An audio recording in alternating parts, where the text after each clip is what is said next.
waa maxay shaqadaadu? What is your job? What is your job? What is your job? Waxaan ku shaqeeyaa macallinnimo. I work as a teacher. I work as a teacher.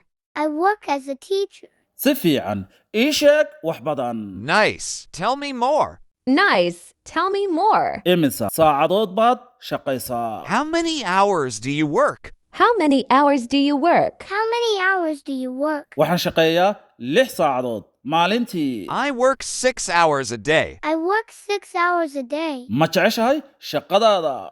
Do you like your job? Do you like your job? Haa, waan jecelahay. Yes, I love it. Yes, I love it. Maxaad si dhaba u qabataa? What do you do exactly? What do you do exactly? What do you do exactly? Waxaan baraa ardayda Ingiriisiga.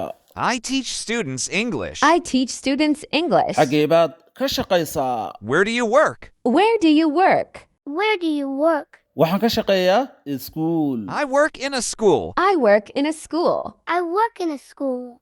Maad shaqaysaa maalin kasta? Do you work every day? Do you work every day? Maya, waxaan nastaa maalmaha dhammaadka usbuuca. No, I rest on weekends. No, I rest on weekends. Waxaan raadinayaa shaqo. I'm looking for a job. I'm looking for a job. Shaqo noocee ah ayaad raadinaysaa? What kind of job are you looking for? Waxaan rabaa inaan ka shaqeeyo xafiis. Sidee lagu dhahdaa luqadda Englishka? Fadlan adigu iska soo day. Commentigana nagula wadaag. Like-ta iyo follow-du iyo waliba share-tu waa dhankiina. Haddii aad rabtaan casharadan oo kale, commentiga noogu soo qora si aan u soo badino casharadan oo kale. Mahadsanidin.